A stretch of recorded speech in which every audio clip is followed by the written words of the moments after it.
Hello students, welcome to today's class. तो student, आज के इस वीडियो में जो है हम क्लास 10th के कंप्यूटर के चैप्टर 4 के कुछ और टॉपिक्स को कवर करने वाले हैं। तो बेसिकली आज के इस वीडियो में जो हम डिस्कस करेंगे टेबल्स को।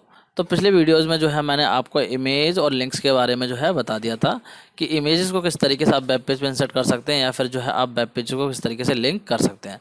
तो वो मैं आपको प्रीवियस वीडियोज़ में बता चुका हूँ। तो आज के इस वीडियो में हम देखेंगे टेबल्स को कि किस तरीके से जो हम वेब पेज पे जो है टेबल्स को इंसर्ट कर सकते हैं। तो चलिए आज की इस वीडियो को स्टार्ट करते हैं और डिस्कस करते हैं टेबल्स को। तो सबसे पहले बात करते हैं कि टेबल्स क्या होती हैं। देखिए, टेबल्स जो हैं वो अरेंज करती हैं डेटा को रो कॉलम्स की फॉर्म में। मतलब कि टेबल्स को हम यूज़ करते हैं डेटा को टेबलर फॉर्म में रिप्रेजेंट करने के लिए।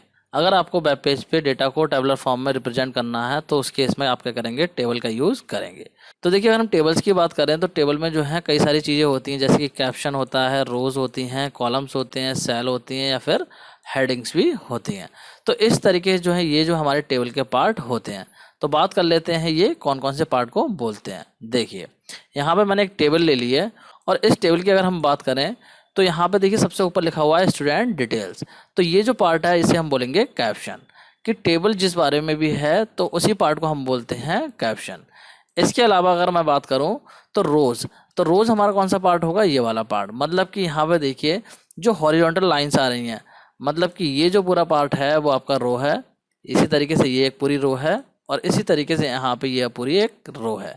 तो यहाँ पे टोटल जो है वो आपकी 3 रो हैं। अगर हम यहाँ पे हेडिंग वाले पार्ट को भी काउंट कर लें तो आपकी हो जाएंगी 4 रो। लेकिन यहाँ पे जो हम डेटा वाले पार्ट को ही काउंट करते हैं। तो इस तरीके से जो हॉरिजॉन्टल लाइन होती हैं उनको हम बोलते हैं रोज। इसके अलावा अगर हम बात करें कॉलम्स की, तो कॉलम कौन से पार्ट को कहेंगे, जो हमारे वर्टिकल पार्ट आ रहे होते हैं। मतलब कि यहाँ पे देखिए रोल नंबर वाला जो पूरा एक पार्ट है ये हमारा कॉलम है, नेम वाला ये जो पार्ट है ये हमारा एक कॉलम है और इसी तरीके से जो परसेंटेज वाला जो पार्ट है ये हमारा एक कॉलम है। तो यहाँ पे अगर हम बात करें इस टेबल की तो इस टेबल में जो है 3 कॉलम हैं। तो आई होप आप लोगों को इतनी चीज़ समझ में आ गई होगी कि कॉलम्स क्या होते हैं टेबल में और रोज क्या होते हैं।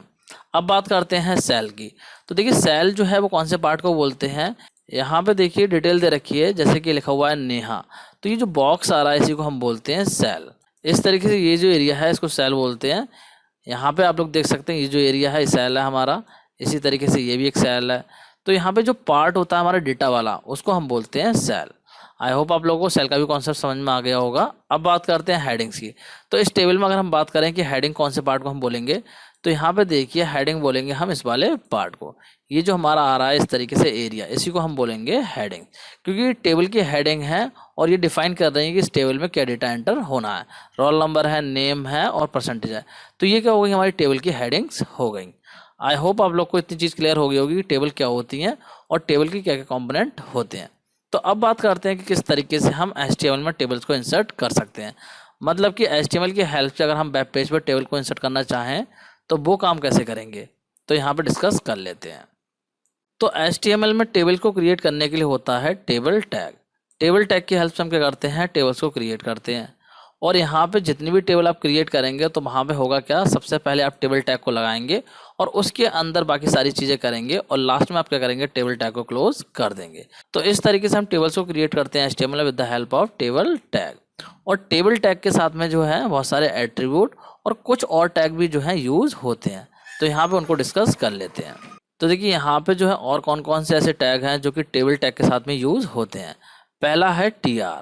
तो TR टैग जो है वो स्पेसिफाई करता है रो। मतलब कि टेबल में अगर आपको रो के स्पेसिफाई करना होगा तो वो आप करेंगे TR टैग की हेल्प से। इसी तरीके से एक होता है हमारा TH टैग। TH टैग का काम क्या होता है, स्पेसिफाई करता है टेबल में हेडिंग्स को। और अगर हम बात करें TD टैग की, तो TD टैग का काम होता है टेबल में डेटा डालने का। मतलब जो भी सेल होगा उसके अंदर जो भी आप डेटा डालेंगे वो आप TD टैग की हेल्प से डालेंगे। तो यहाँ पे हम कह सकते हैं TD टैग जो है वो हमें सेल को डिफाइन करने में हेल्प करता है। इसके अलावा जो है आपका एक कैप्शन टैग होता है जिसकी हेल्प से आप कर सकते हैं टेबल का कैप्शन डिफाइन कर सकते हैं। और इनके अलावा कुछ और टैग भी होते हैं, जैसे कि T हेड है, T बॉडी है और T फुट है। इनकी हेल्प से आप क्या कर सकते हैं, टेबल में जो है सेक्शंस को डिफाइन कर सकते हैं। कि एक ही टेबल में अगर आपको बहुत सारे सेक्शन डिफाइन करने हैं तो वो आप कर सकते हैं इन टैग की हेल्प से। तो आई होप आप लोगों को इतनी चीज़ समझ में आ गई होगी कि टेबल टैग के साथ में जो हम कौन कौन से टैग को यूज़ करते हैं। तो यहाँ पे जो है मैं आपको एक सैम्पल कोड दिखा देता हूँ जिसकी हेल्प से हम टेबल को क्रिएट कर सकते हैं। देखिए यहाँ पे जो है मैंने कोड ये लिख दिया है। तो इस कोड में बेसिकली क्या है, HTML लगाया है, हेड लगाया है, टाइटल लगाया है, टाइटल को क्लोज कराया है, हेड को क्लोज कराया है और बॉडी को स्टार्ट करा है। तो यहाँ तक का जो काम है वो आप क्या करते हैं, सभी डॉक्यूमेंट में करते हैं। मतलब कोई भी HTML का डॉक्यूमेंट आप बनाते हैं तो उसमें ये काम करते हैं। इसके अलावा अगर हम बात करें टेबल्स की, तो टेबल वाला जो काम है वो हमारा यहाँ से स्टार्ट हुआ है। मैंने लगाया है टेबल टैग और यहाँ पे देखिए मैंने लिखा है कैप्शन। तो कैप्शन टैग के अंदर मैंने दिया है यहाँ पे टेबल का कैप्शन। जैसे कि मान लीजिए मैं जो टेबल क्रिएट कर रहा हूँ वो स्टूडेंट्स की कर रहा हूँ, मतलब कि मुझे स्टूडेंट की डिटेल को टेबल में डालना है। तो यहाँ पे मैंने कैप्शन में दे दिया है स्टूडेंट्स डिटेल। इस तरीके से यहाँ पे कैप्शन दे दिया है। इसके बाद में टेबल में रो को जनरेट करने के लिए मैंने यूज़ करा है TR टैग, और TR टैग के अंदर देखिए मैंने क्या करे हैं, कॉलम को डिफाइन करा है। और कॉलम को डिफाइन करने के लिए यहाँ पे क्या यूज़ करा, मैंने TS टैग को यूज़ करा है। क्योंकि TS टैग की हेल्प से हम क्या करते हैं, टेबल की हेडिंग को डिफाइन करते हैं। तो यहाँ पे देखिए हेडिंग मैंने दे दी है 1 रोल नंबर, 2 दे दी है नेम और 3 दे दी है परसेंटेज। और इसके बाद में देखिए TR टैग को क्लोज कर दिया है।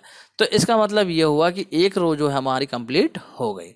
इसके बाद में अगर हम बात करें सेकंड रो को ऐड करने के लिए, मैंने क्या करा है, यहाँ पे TR टैग को दोबारा से स्टार्ट करा है। और उसके बाद में देखिए जो हमने टेबल के हेडर बनाए थे, रोल नंबर, नेम और परसेंटेज, इनके अंदर जो हमने डेटा डाला है। तो पहला TD लगाएंगे तो वो डेटा कहाँ जाएगा, रोल नंबर वाले कॉलम में जाएगा।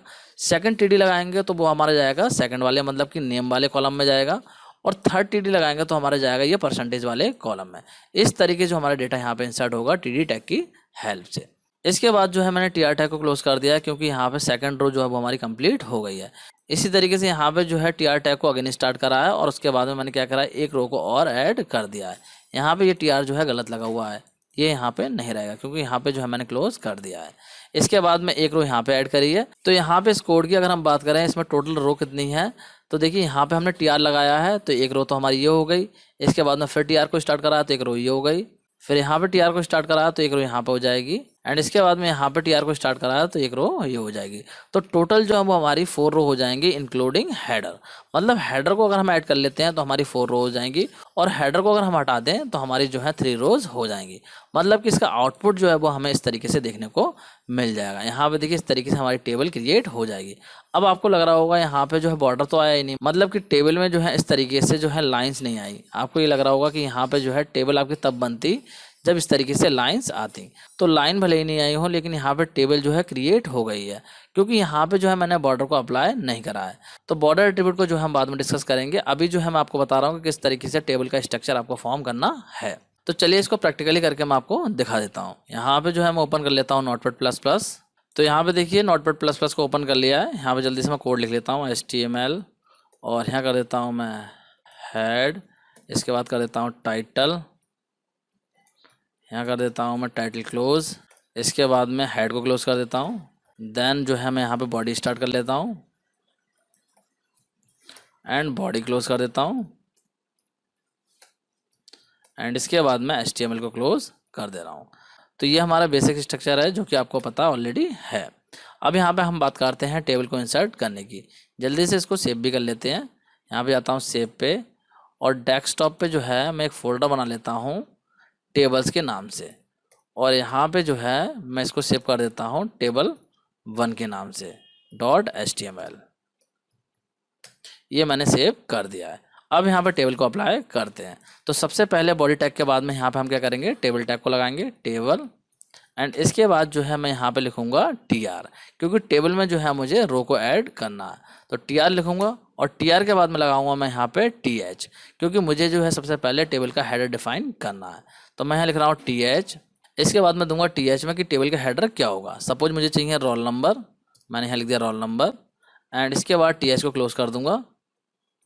देन इसके बाद में जो है मैं यहाँ पे ले लेता हूँ सेकंड कॉलम, मतलब कि सेकंड हेडर जो है मेरा क्या रहेगा, TH लगाऊंगा अगेन। और यहाँ पे ले लेता हूँ मैं नेम, एंड TH को क्लोज कर दे रहा हूँ। इसके बाद जो है मैं अगेन यहाँ पे TH लगाऊंगा, और यहाँ पे जो है मैं ले लेता हूँ मान लीजिए एड्रेस। इस तरीके से मैंने एड्रेस ले लिया और यहाँ पे TH को क्लोज कर दिया है। इसके बाद में जो है TR को क्लोज कर देता हूँ। तो एक रो जो हमारी क्रिएट हो गई है। अभी इसको सेव कर लेते हैं, और सेव करने के बाद में वेब पेज को ओपन करके देखते हैं। तो यहाँ से डायरेक्टली मैं वेब पेज को ओपन कर लेता हूँ। मैं यहाँ पे जाता हूँ ओपन पे, और कर लेता हूँ गूगल क्रोम। तो यहाँ पे देखिए इस तरीके से हमारा टेबल का फॉर्मेट जो है क्रिएट हो गया है। रोल नंबर मतलब कि पहला हेडर आ गया है, नेम जो है सेकंड हेडिंग है, और एड्रेस जो है थर्ड हेडिंग है। मतलब कि 3 कॉलम यहाँ पे क्रिएट हो गए हैं। अब इनके अंदर जो हम डेटा डाल देते हैं। तो डेटा डालने के लिए क्या करेंगे, यहाँ पे कर देंगे हम फिर से टी आर टैग को स्टार्ट। इसको कॉपी कर लेता हूँ मैं यहाँ से, और कॉपी करने के बाद जो है मैं यहाँ पे नीचे पेस्ट कर दे रहा हूँ, यहाँ पेस्ट कर दे रहा हूँ। तो सपोज रोल नंबर दे देता हूँ मैं यहाँ पे 1 एंड नेम दे देता हूँ मान लीजिए यश, यस दे दिया। एंड एड्रेस मान लीजिए दे देता हूँ मैं यहाँ पे दिल्ली। ठीक है, इसी तरीके से एक बार कॉपी पेस्ट और कर लेता हूँ, यहाँ पे पेस्ट कर दे रहा हूँ और यहाँ दे देता हूँ रोल नंबर 2 एंड यहाँ दे देता हूँ मान लीजिए नेहा एंड यहाँ दे देता हूँ मान लीजिए मुंबई। ये एड्रेस हो गया। इसके बाद जो है मैं इसको सेव करता हूँ और अब आपको वेब पेज दिखाता हूँ। तो देखिए यहाँ पे वेब पेज जो है इस तरीके से आ रहा है। अब मैं यहाँ पे रिफ्रेश करता हूँ, जैसे रिफ्रेश करूँगा तो जो डेटा हमने एंटर करा था वो यहाँ पे आ जाएगा। देखिए रिफ्रेश करता हूँ मैं, तो यहाँ पे आप लोग देख सकते हैं जो डेटा है वो हमारा डिस्प्ले हो गया है। मतलब कि यहाँ पे इस तरीके से टेबल हमारी क्रिएट हो गई है। अब यहाँ पे देखिए बॉर्डर नहीं आ रहा है, तो बॉर्डर को लाने के लिए हम क्या करेंगे, बॉर्डर एट्रीब्यूट का यूज़ करेंगे। देखिए मैं आपको करके दिखा देता हूँ। सिंपली हमें करना क्या होगा, यहाँ पे जो टेबल टैग है यहाँ पे हमें अप्लाई कर देना होगा बॉर्डर। यहाँ पे लिख देंगे हम बॉर्डर एट्रीब्यूट को, मैं लिख देता हूँ बॉर्डर और इक्वल कर देता हूँ। यहाँ पे जो भी बॉर्डर का साइज़ देना चाहता हूँ मैं वो यहाँ पे लिख सकता हूँ। तो यहाँ पे देता हूँ मान लीजिए मैं 5। इस तरीके से जो मैंने यहाँ पे 5 दे दिया है। अब देखिए मैं इसको सेव कर देता हूँ और चलते हैं वेब पेज पे। तो यहाँ पे देखिए मैं रिफ्रेश करता हूँ अगेन, तो आप लोग देख सकते हैं जो हमारी टेबल है उस पर बॉर्डर अप्लाई हो गया है। तो इस तरीके से प्रॉपर वे में हमारी टेबल आ गई है। आई होप आप लोग को समझ में आ गया होगा कि किस तरीके से जो आप HTML में टेबल को क्रिएट कर सकते हैं। मतलब कि जो आपका वेब पेज है उस पर किस तरीके से आप टेबल को इंसर्ट कर सकते हैं। अब बात करते हैं टेबल टैग के एट्रीब्यूट्स की। तो देखिए टेबल टैग के काफ़ी सारे एट्रीब्यूट्स होते हैं, जैसे कि अभी हमने देखा बॉर्डर एट्रीब्यूट, तो इसी तरीके से और भी एट्रीब्यूट होते हैं। तो यहाँ पे बात करते हैं कौन कौन से एट्रीब्यूट होते हैं। तो पहला जो है वो हमारा बॉर्डर एट्रीब्यूट है। इसको हम ऑलरेडी डिस्कस कर चुके हैं कि इसका काम क्या होता है, टेबल पे जो है बॉर्डर को अप्लाई करने का काम इसका होता है। मतलब कि इस एट्रीब्यूट की हेल्प से आप क्या कर सकते हैं, टेबल पे बॉर्डर अप्लाई कर सकते हैं। तो सिंपली आप करेंगे क्या, यहाँ पे जो है टेबल टैग में आप लिख देंगे बॉर्डर और उसके बाद इक्वल करके आप दे देंगे इसकी वैल्यू। जो भी बॉर्डर आप अप्लाई करना चाहते हैं उसका साइज यहाँ पे डिफाइन कर सकते हैं। तो होगा क्या, इस तरीके से आपके टेबल पे जो है बॉर्डर अप्लाई हो जाएगा। आई होप आप लोगों को बॉर्डर एट्रीब्यूट समझ में आ गया होगा। अब बात करते हैं नेक्स्ट एट्रीब्यूट की, जो कि है बॉर्डर कलर एट्रीब्यूट। तो देखिए बॉर्डर कलर एट्रीब्यूट का काम क्या होता है, इसका जो काम है वो ये होता है कि इसकी हेल्प से आप जो है बॉर्डर पे कलर अप्लाई कर सकते हैं। मतलब जो भी टेबल का बॉर्डर है उस पर अगर आप कलर अप्लाई करना चाहते हैं तो वो आप कर सकते हैं बॉर्डर कलर एट्रीब्यूट की हेल्प से। किस तरीके से करेंगे, देखिए सिंपली आपको करना क्या होगा, टेबल टैग में जाना होगा और वहाँ पे जो भी आपने बॉर्डर लगाया होगा वहाँ पे आप लिख देंगे बॉर्डर कलर एट्रीब्यूट। मतलब कि सिंपली आपको टेबल टैग में जो है लगा देना है बॉर्डर कलर और इसके बाद में जो भी वैल्यू आप देना चाहते हैं वो यहाँ पे दे सकते हैं। मतलब कि जो भी कलर आप देना चाहते हैं वो यहाँ पे दे सकते हैं। तो ऐसा करने से क्या होगा, जो आपका बॉर्डर होगा उस पर कलर अप्लाई हो जाएगा। देखिए यहाँ पे जो है मैंने रेड कलर दिया है, तो इस तरीके से यहाँ पर आप लोग देख सकते हैं बॉर्डर पर जो है रेड कलर अप्लाई हो गया है। तो आई होप आप लोग को समझ में आ रहा होगा। चलिए इसको मैं आपको प्रैक्टिकली करके दिखा देता हूँ। तो देखिए यहाँ पे जो है मैं बॉर्डर कलर एट्रीब्यूट को अप्लाई कर देता हूँ। मैं लिख देता हूँ बॉर्डर एंड लिख देता हूँ कलर। बॉर्डर कलर मैंने लिख दिया और इक्वल कर देता हूँ यहाँ पे सपोज की रेड। इस तरीके से रेड लिख दे रहा हूँ, उसको डाल दूँगा डबल कोट में। कोई भी कलर आप यहाँ पे ले सकते हैं। इसको सेव करते हैं, चलते हैं वेब पेज पे। तो देखिए यहाँ पे हमारा जो वेब पेज है इसमें बॉर्डर जो आ रहा है वो ब्लैक कलर का आ रहा है। अब मैं रिफ्रेश करूँगा तो जो बॉर्डर है वो मेरा रेड कलर का हो जाएगा। देखिए रिफ्रेश करता हूँ तो यहाँ पे आप लोग देख सकते हैं इसका कलर जो है रेड हो गया है। तो आई होप आप लोग को समझ में आ गया होगा कि बॉर्डर कलर एट्रीब्यूट का यूज़ क्या होता है। अब बात करते हैं नेक्स्ट एट्रीब्यूट की, जो कि है बीजी कलर। तो बीजी कलर एट्रीब्यूट का यूज़ क्या होता है, देखिए बीजी कलर जो एट्रीब्यूट है इसकी हेल्प से आप क्या कर सकते हैं, टेबल की बैकग्राउंड में कलर को अप्लाई कर सकते हैं। मतलब कि जो भी टेबल है अगर उसके बैकग्राउंड में आपको कोई कलर अप्लाई करना चाहते हैं तो वो आप कर सकते हैं बीजी कलर एट्रीब्यूट की हेल्प से। किस तरीके से करेंगे, देखिए सिंपली आपको करना क्या होगा, टेबल टैग में जाएंगे और टेबल टैग में जाके आप लगा देंगे बीजी कलर एट्रीब्यूट और इसके बाद में इक्वल करके आप दे देंगे वैल्यू। यहाँ पे देखिए मैंने येलो वैल्यू दे दी है। तो इससे होगा क्या, जो आपकी टेबल होगी उसके बैकग्राउंड में येलो कलर अप्लाई हो जाएगा। यहाँ पे जो है आपको इस तरीके से आउटपुट देखने को टेबल में मिल जाएगा। तो चलिए इसको भी मैं आपको प्रैक्टिकली करके दिखा देता हूँ। देखिए यहाँ पे करता हूँ तो यहाँ पे मैं अप्लाई कर देता हूँ बीजी कलर एंड यहाँ पे कर देता हूँ मान लीजिए मैं ग्रीन। ये जो है मैंने यहाँ पे ग्रीन कलर दे दिया है। इसको सेव कर देता हूँ, चलते हैं वेब पेज पे। देखिए यहाँ पे मैं रिफ्रेश कर देता हूँ तो देखिए जैसे मैंने रिफ्रेश करा है तो बैकग्राउंड में यहाँ पे जो है ग्रीन कलर अप्लाई हो गया है। तो आई होप आप लोग को समझ में आ गया होगा कि बीजी कलर एट्रीब्यूट का यूज़ क्या होता है। अब बात करते हैं नेक्स्ट एट्रीब्यूट की, जो कि है अलाइन। तो देखिए अलाइन एट्रीब्यूट का यूज़ क्या होता है, इसकी हेल्प से आप जो है टेबल का अलाइनमेंट चेंज कर सकते हैं। मतलब कि टेबल को आप लेफ्ट में लेना चाहते हैं, पेज में राइट में लेना चाहते हैं, सेंटर में लेना चाहते हैं, तो वो जो है इस एट्रीब्यूट की हेल्प से आप कर सकते हैं। मतलब कि टेबल का जो अलाइनमेंट है वो आप यहाँ पे चेंज कर सकते हैं, लेफ्ट में कर सकते हैं, सेंटर में कर सकते हैं, या फिर राइट में कर सकते हैं। जो बाय डिफ़ॉल्ट अलाइनमेंट होता है टेबल का, वो आपका लेफ्ट अलाइनमेंट होता है। तो इसको किस तरीके से करेंगे देखिए। यहाँ पे आपको करना क्या होगा, टेबल के अलाइनमेंट को चेंज करने के लिए सिंपली आपको टेबल टैग में जो है अलाइन एट्रीब्यूट को लगा देना होगा, और यहाँ पे जो आप वैल्यू दे देंगे। अगर आप टेबल को सेंटर में रखना चाहते हैं तो आप दे देंगे सेंटर, लेफ्ट में रखना चाहते हैं तो लेफ्ट दे देंगे यहाँ पे, और राइट में रखना चाहते हैं तो राइट यहाँ पे दे देंगे। तो इस तरीके से जो आप टेबल का अलाइनमेंट चेंज कर सकते हैं। तो यहाँ पे आप लोग देख सकते हैं कुछ इस तरीके से जो आपकी टेबल होगी वो पेज के सेंटर में आ जाएगी। यहाँ पे जो वैल्यू दी है मैंने सेंटर दी है, तो इसीलिए जो हमारी टेबल है वो सेंटर में आ रही है। तो चलिए इसको प्रैक्टिकली भी करके मैं आपको दिखा देता हूँ। तो यहाँ पे देखिए जो टेबल हमने इंसर्ट करी है वेब पेज पे, इसका जो अलाइनमेंट है वो लेफ्ट में है। अब इसको मैं मान लीजिए सेंटर में लेना चाहता हूँ, तो किस तरीके से करूँगा देखिए, मैं इसको करके दिखाता हूँ। मैं यहाँ पे कोड में चेंज कर देता हूँ। मैं क्या करूँगा, सिंपली यहाँ पे लगा दूंगा अलाइन, और अलाइन करके मैं यहाँ पे कर दूंगा सेंटर। मैं देता हूँ सेंटर अलाइनमेंट सेंटर। इस तरीके से मैंने यहाँ पे सेंटर लिख दिया है। यहाँ पे आप लोग देख सकते हैं, इसको डबल कोड में कर दूंगा मैं, और इसको जो है मैं सेव कर दे रहा हूँ। यहाँ पे जो है मैंने इसको सेव कर दिया है। अब चलते हैं वेब पेज पे। तो यहाँ पे देखिए जैसे मैं रिफ्रेश करूँगा तो मेरी टेबल जो है वो सेंटर में आ जाएगी। देखिए रिफ्रेश करता हूँ तो यहाँ पे आप लोग देख सकते हैं जो टेबल है वो मेरी सेंटर में आ गई है। तो आई होप आप लोग को समझ में आ गया होगा कि अलाइन एट्रीब्यूट का यूज़ क्या होता है। अब बात करते हैं सेल पैडिंग एट्रीब्यूट की। तो देखिए सेल पैडिंग एट्रीब्यूट का यूज़ क्या होता है। सेल पैडिंग जो एट्रीब्यूट है वो आपको हेल्प करता है मार्जिन को सेट करने में। मतलब कि जो सेल के अंदर का मार्जिन है वो आप सेट कर सकते हैं सेल पैडिंग एट्रीब्यूट की हेल्प से। किस तरीके से करेंगे देखिए, यहाँ पे मैं आपको एग्जांपल में समझा देता हूँ। यहाँ पे आप लोग देख सकते हैं जो भी मार्जिन आप सेट करना चाहते हैं सेल के अंदर, मतलब कि जितना भी स्पेस आप सेल के अंदर सेट करना चाहते हैं वो आप क्या करेंगे, यहाँ पे सेल पैडिंग एट्रीब्यूट लगा के इस तरीके से दे देंगे।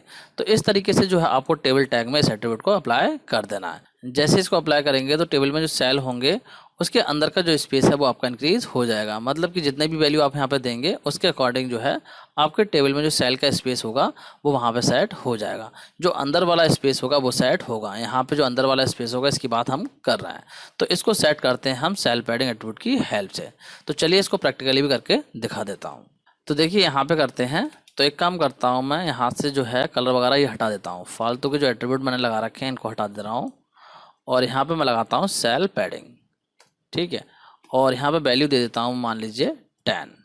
इस तरीके से मैंने यहाँ पे 10 वैल्यू दे दी है, और अब इसको कर देता हूँ सेव, और अब ओपन करते हैं वेब पेज को। देखिए यहाँ पे रिफ्रेश कर देता हूँ। ये मैंने रिफ्रेश कर दिया तो यहाँ पे आप लोग देख सकते हैं जो टेबल में सेल हैं इसके बीच का जो स्पेस है वो यहाँ पे इंक्रीज हो गया है। इस तरीके से जो है यहाँ पे स्पेस सेट हो गया है। अगर आप चाहें तो उसको कन्वर्ट भी कर सकते हैं। देखिए मैं चेंज करता हूँ दोबारा से, यहाँ पे मैं कर देता हूँ मान लीजिए 20 एंड सेव करता हूँ। दोबारा चलते हैं वेब पेज पे, रिफ्रेश करता हूँ यहाँ पे। तो यहाँ पे आप लोग देख सकते हैं जो स्पेस है वो अंदर का और ज़्यादा इंक्रीज हो गया है। तो इस तरीके से जो सेल का स्पेस होगा उसको आप इंक्रीज कर सकते हैं with the help of cell padding attribute. तो आई होप आप लोगों को समझ में आ गया होगा कि सेल पैडिंग एट्रीब्यूट का यूज़ क्या होता है। अब बात करते हैं सेल स्पेसिंग एट्रीब्यूट की। तो देखिए सेल स्पेसिंग जो एट्रीब्यूट है वो आपको हेल्प करता है सेल्स के बीच का डिस्टेंस सेट करने में। मतलब कि टेबल में जो सेल हैं उनके बीच में जो है आपको डिस्टेंस सेट करना है, तो वो आप करेंगे सेल स्पेसिंग एट्रीब्यूट की हेल्प से। मतलब कि उनके बीच का जो स्पेस कितना रखना है वो आप फिक्स कर सकते हैं with the help of cell spacing attribute. और यहाँ पे जो आप देंगे वैल्यू वो आप देते हैं पिक्सल्स में। तो चलिए बात करते हैं किस तरीके से इसको अप्लाई करेंगे। देखिए यहाँ पे एग्जाम्पल में सिंपली आपको करना क्या होगा, सेल स्पेसिंग एट्रीब्यूट अप्लाई कर देना होगा, और यहाँ पे इक्वल करके आप वैल्यू दे देंगे। जितनी भी वैल्यू देंगे तो उतना ही डिस्टेंस क्या होगा, सेल्स के बीच में सेट हो जाएगा। मतलब कि एक सेल से दूसरे सेल की दूरी कितनी होगी वो अमाउंट जो है इसकी हेल्प से सेट हो जाएगा। तो यहाँ पे आप लोग देख सकते हैं कुछ इस तरीके से जो स्पेस होगा वो सेल्स के बीच में सेट हो जाएगा। तो चलिए इसको भी प्रैक्टिकली करके देख लेते हैं। देखिए यहाँ पे करते हैं। तो यहाँ पे मैं अप्लाई कर देता हूँ सेल स्पेसिंग, सेल, और कर देता हूँ स्पेसिंग, एंड इसके बाद मैं वैल्यू देता हूँ मान लीजिए यहाँ पे 10। ठीक है, इसके बाद जो है मैं इसको सेव कर रहा हूँ। कंट्रोल एस से मैंने सेव कर दिया। चलते हैं वेब पेज पे। तो यहाँ पे देखिए जो वेब पेज है वो हमारा इस तरीके से आ रहा है। मतलब कि यहाँ पे जो टेबल हैं, तो यहाँ पे देखिए इस वाले सेल से इस वाले सेल की जो बीच की दूरी है, मतलब कि बीच का जो स्पेस है वो इतना आ रहा है अभी। और जैसे ही रिफ्रेश करूँगा तो देखिए इंक्रीज हो जाएगा। मैं रिफ्रेश करता हूँ तो यहाँ पे आप लोग देख सकते हैं सेल के जो बीच का स्पेस था वो यहाँ पे इंक्रीज हो गया है।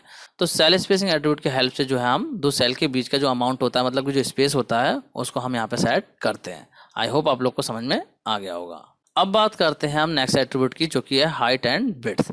तो हाइट एंड विड्थ एट्रीब्यूट का काम क्या होता है? देखिए, इसके हेल्प से जो है आप टेबल की हाइट एंड विड्थ को सेट कर सकते हैं, और इन दोनों एट्रीब्यूट को जो है आप TR, TH और TD टैग के साथ भी यूज कर सकते हैं। तो किस तरीके से करेंगे, देखिए बहुत सिंपल है। टेबल टैग में जाएंगे और टेबल टैग में जो है आप अप्लाई कर देंगे हाइट एंड विड्थ, और यहाँ पे जितनी हाइट देना चाहते हैं वो हाइट दे देंगे, जितनी विड्थ देना चाहते हैं वो आप यहाँ पे दे देंगे। तो इस तरीके से जो है आप क्या करेंगे, टेबल की हाइट एंड विड्थ को सेट कर देंगे। तो इस तरीके से होगा क्या, जो भी हाइट एंड विड्थ देंगे उसके अकॉर्डिंग आपकी टेबल डिस्प्ले हो जाएगी। और इसको अगर आप चाहें तो यहाँ पे मैंने आपको बता ही दिया, TR, TH और TD टैग में भी अप्लाई कर सकते हैं। तो चलिए यहाँ पे इसको करके देख लेते हैं। देखिए यहाँ पे करते हैं, तो मैं यहाँ पे लगा देता हूँ हाइट एंड इक्वल कर देता हूँ, मान लीजिए 400, एंड इसके बाद जो है मैं इसको डबल कोट में डाल दे रहा हूँ। इससे पहले मैंने डबल कोट में नहीं डाला था, तो आप जो है यहाँ पे जो वैल्यू देंगे उसको डबल कोट में रख सकते हैं। वैसे कोई प्रॉब्लम नहीं है, अगर डबल कोट में नहीं देंगे तब भी आपकी एग्जीक्यूट हो जाती हैं। तो इसके बाद मैं दे देता हूँ विड्थ, मान लीजिए विड्थ दे देता हूँ मैं 100 कर दे रहा हूँ मैं यहाँ पे। तो विड्थ मैंने 100 कर दी है, और जो हाइट है उसको मैंने कर दिया है 400। इसको भी डबल कोट में मैं कर दे रहा हूँ। इस तरीके से जो मैंने यहाँ पे हाइट एंड विड्थ को सेट कर दिया है। इसको सेव करते हैं और चलते हैं वेब पेज पे। तो देखिए अभी जो हमारी टेबल आ रही है वो इस तरीके से आ रही है। अब मैं यहाँ पे रिफ्रेश करता हूँ, पहले इसका थोड़ा साइज़ कम कर देता हूँ, अब मैं रिफ्रेश करता हूँ। तो यहाँ पे आप लोग देख सकते हैं हाइट ज़्यादा हो गई है, और जो विड्थ है इसकी वो कम हो गई है, क्योंकि विड्थ मैंने 100 रखी थी और हाइट जो है मैंने यहाँ पे ज़्यादा रखी थी। तो इसीलिए इस तरीके से डिस्प्ले हो रहा है। अब अगर आप चाहें तो इसको TH या फिर TR या फिर TD टैग में भी अप्लाई कर सकते हैं। देखिए यहाँ पे इसको करके दिखा देता हूँ मैं आपको। यहाँ पे चलते हैं और मैं कर देता हूँ TH में, यहाँ पे कर देता हूँ, यहाँ से कॉपी पेस्ट कर लेता हूँ, यहाँ से कर लेता हूँ कॉपी, एंड इसको कर रहा हूँ मैं यहाँ पे पेस्ट। मैं कर रहा हूँ TH में, मतलब कि रोल नंबर वाले में मैंने यहाँ पे अप्लाई कर दिया है। इस तरीके से मैं चाहता हूँ जो रोल नंबर वाला सेल है वो यहाँ पे इस तरीके से सेट हो जाए, मतलब कि उसकी हाइट एंड विड्थ जो है वो इस तरीके से रहे। अब मैं कर देता हूँ यहाँ पे TR में, मान लीजिए मैं चाहता हूँ रो की हाइट एंड विड्थ को सेट करना, तो यहाँ पे रो में भी कर दे रहा हूँ अप्लाई। अब इसी तरीके से यहाँ पे TD में लगा देता हूँ। तो यहाँ पे देखिए TD टैग आपको देखने को नहीं मिल रहा है, और यहाँ पे जो है एक मिस्टेक हो गई है, मैंने क्या करा है हर जगह पे TH लिख दिया है। देखिए यहाँ पे जो है TH मैंने हर जगह पे लिख दिया है। तो यहाँ पे जो है आपको TD कर लेना है। इस तरीके से आप TD कर लेंगे, ठीक है। अगर TH करेंगे तब भी आपका हो जाएगा, लेकिन TH को हम यूज़ तभी करते हैं जब जो है हम टेबल की हेडिंग को डिफाइन करते हैं। तो यहाँ पे जल्दी से मैं चेंज कर देता हूँ इस सबको। तो देखिए यहाँ पे जो हर जगह पे मैंने TD कर दिया है, मतलब कि टेबल में डेटा को एंटर करने के लिए TD टैग का यूज़ हमने यहाँ पे कर दिया है। तो यहाँ पे गलती से जो है TH रह गया था। हालांकि TH से भी कोई प्रॉब्लम नहीं आती है, लेकिन TH को मैंने आपको बताया कि उसको यूज़ हम सिर्फ और सिर्फ टेबल की हेडिंग को डिफाइन करने के लिए करते हैं। बाकी टाइम में हम जो है TD टैग को यूज़ करते हैं। अगर आप TH की जगह पर हेडिंग के लिए भी TD लिख दोगे तब भी आपका वर्क कर जाएगा, क्योंकि TD से भी आपकी हेडिंग डिफाइन हो जाएंगी। तो यहाँ पे फ़र्क नहीं पड़ता कि आप TH लगा रहे हैं TD लगा रहे हैं, लेकिन फिर भी हम जो प्रॉपर तरीका है वो ये कहता है कि हेडिंग को डिफाइन करने के लिए हम यूज़ करते हैं TH टैग को, और जो डेटा होता है उसको एंटर करने के लिए यूज़ करते हैं TD टैग को। तो इसीलिए मैंने यहाँ पे इसको प्रॉपर कर दिया है। पहले मैंने इस चीज़ का ध्यान नहीं दिया था, कॉपी पेस्ट में ये मिस्टेक हो गई थी। तो यहाँ पे देखिए टेबल की जो हेडिंग्स है उसमें मैंने TH रहने दिया है। अब देखिए TH में भी मैंने अप्लाई कर दिया है यहाँ पे हाइट एंड विड्थ को, और यहाँ पे TR में भी अप्लाई कर दिया है। अब मैं कर देता हूँ यहाँ पे TD में भी अप्लाई। मैं यहाँ पे इस तरीके से अप्लाई कर रहा हूँ, ये मैंने अप्लाई कर दिया है। अब मैं इसको सेव कर देता हूँ और अब चलते हैं वेब पेज पे। तो अभी देखिए हमारी टेबल इस तरीके से आ रही है। अब मैं यहाँ पे रिफ्रेश करता हूँ, पहले इसका साइज़ थोड़ा कम कर देता हूँ, और अब मैं यहाँ पे रिफ्रेश करता हूँ। तो यहाँ पे आप लोग देखिए जिन जिन में मैंने अप्लाई करा है वहाँ पे उनकी हाइट एंड विड्थ चेंज हो गई है। आप यहाँ पे देख सकते हैं इस तरीके से हाइट एंड विड्थ जो है सेट हो गई है। तो इस तरीके से आप क्या कर सकते हैं, हाइट एंड विड्थ को सेट कर सकते हैं। यहाँ पे जो है इस तरीके से हाइट एंड विड्थ सेट हो गई है। एक आध जगह पे जो है मैं हाइट एंड विड्थ को चेंज कर देता हूँ। मैं यहाँ पे कर देता हूँ 100 एंड यहाँ कर देता हूँ 400, और इसी तरीके से यहाँ पे कर देता हूँ 200 एंड यहाँ कर देता हूँ 300। अब सेव करते हैं और चलते हैं वेब पेज पे। तो वेब पेज गलती से मुझसे क्लोज हो गया है, मैं दोबारा से ओपन कर लेता हूँ। यहाँ पे जाके वेब पेज को ओपन कर लेता हूँ। तो यहाँ पे आप लोग देख सकते हैं जो मैंने चेंज करा था वो यहाँ पे अप्लाई हो गया है। इस तरीके से हमारी हाइट एंड विड्थ यहाँ पे सेट हो गई है। तो आई होप आप लोग को समझ में आ गया होगा कि हाइट एंड विड्थ एट्रीब्यूट का यूज़ क्या होता है। अब बात करते हैं TR, TD और TH टैग के कुछ और एट्रीब्यूट्स की। तो देखिए यहाँ पे जो हमने बॉर्डर कलर एट्रीब्यूट देखा था और जो बीजी कलर एट्रीब्यूट देखा था, इन दोनों को जो है आप TR, TD और TH टैग पे भी अप्लाई कर सकते हैं। किस तरीके से करेंगे, देखिए बहुत ही ज़्यादा सिंपल है। अगर आपको बैकग्राउंड कलर चेंज करना है किसी पर्टिकुलर सेल का, तो वो आप कर सकते हैं बीजी कलर एट्रीब्यूट की हेल्प से, या फिर जो है बॉर्डर का कलर चेंज करना है तो वो आप करेंगे बॉर्डर कलर एट्रीब्यूट की हेल्प से। किस तरीके से करेंगे, चलिए इसको करके दिखा देता हूँ आपको। देखिए यहाँ पे करते हैं, तो सबसे पहले मैं यहाँ से हाइट एंड विड्थ एट्रीब्यूट को हटा रहा हूँ, जिससे कि मेरी टेबल जो है वो नॉर्मल हो सके। यहाँ से भी मैं हटा देता हूँ एंड लास्ट में यहाँ से भी हटा देता हूँ, और साथ ही साथ मैंने यहाँ पे लगाया था, यहाँ से भी हटा रहा हूँ। तो इस तरीके से मैंने हटा दिया है। अब इसको सेव करते हैं और पहले वेब पेज को ओपन करके देख लेते हैं। तो यहाँ पर रिफ्रेश कर दे रहा हूँ, तो इस तरीके से हमारा वेब पेज आ गया, मतलब कि टेबल हमारी इस तरीके से आ गई है। अब अगर मैं चाहूँ तो किसी पर्टिकुलर सेल में जो है बैकग्राउंड कलर अप्लाई कर सकता हूँ। मान लीजिए मुझे इसमें करना है अप्लाई, या फिर इसमें अप्लाई करना है, तो ये मैं कर सकता हूँ बीजी कलर एट्रीब्यूट की हेल्प से। कैसे करूँगा, देखिए करके दिखाता हूँ मैं आपको। यहाँ पे मैं करूँगा क्या, जिस सेल में भी मुझे अप्लाई करना है उसको मैं यहाँ पे सेलेक्ट कर लूँगा। मान लीजिए मैं यहाँ पे चाहता हूँ नेम वाले सेल में कलर अप्लाई करना, तो मैं क्या करूँगा, यहाँ पे TH के अंदर जाऊँगा, यहाँ लिख दूँगा बीजी कलर, और यहाँ पे मैं लिख दूँगा मान लीजिए रेड, तो रेड कलर मेरा अप्लाई हो जाएगा। इसी तरीके से मान लीजिए मैं चाहता हूँ डेली वाले सेल में अप्लाई करना, तो यहाँ पे कर दूँगा बीजी कलर, और यहाँ पे कर दूँगा मान लीजिए मैं ग्रीन। ठीक है, इस तरीके से मैंने यहाँ पे कर दिया, और यहाँ पे भी डबल कोट में कर दे रहा हूँ मैं। वैसे कोई फ़र्क नहीं पड़ेगा अगर डबल कोट में नहीं करूँगा, तो फिर भी मैं यहाँ पे कर रहा हूँ। इसको सेव कर देते हैं, तो यहाँ पे कर देते हैं रिफ्रेश। ये मैंने रिफ्रेश कर दिया है, तो यहाँ पे आप लोग देख सकते हैं इस तरीके से हमारा कलर अप्लाई हो गया है। तो आई होप आप लोग को समझ में आ गया होगा कि किस तरीके से आप TR, TD and TH tag में जो है बीजी कलर या फिर बॉर्डर कलर को अप्लाई कर सकते हैं। अब बात करते हैं नेक्स्ट एट्रीब्यूट की, जो कि हम अप्लाई कर सकते हैं TR, TD and TH tag पे। तो नेक्स्ट एट्रीब्यूट जो है हमारा वो है बी अलाइन, जिसको कि हम बोलते हैं वर्टिकल अलाइनमेंट।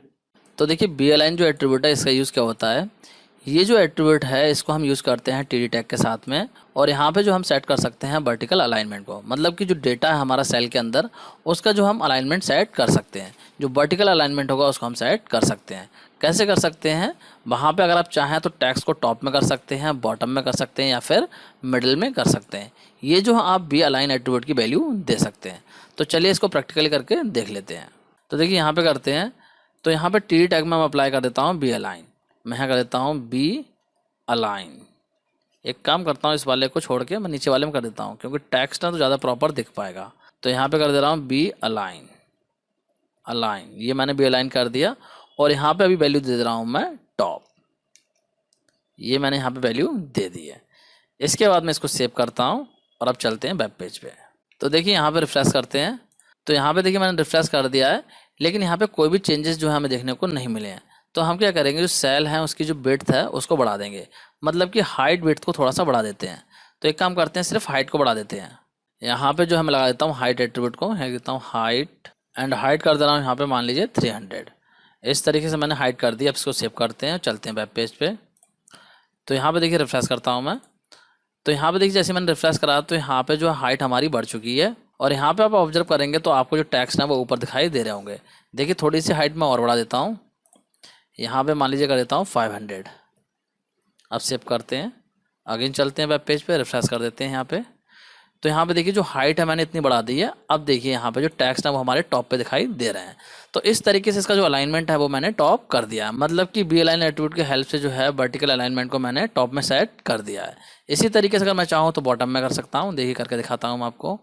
यहाँ पे कर देता हूँ मैं बॉटम, ये कर दिया मैंने। सेव करते हैं, यहाँ पे रिफ्रेश कर देते हैं, तो देखिए हमारा जो है यहाँ पे बॉटम पे हो गया है।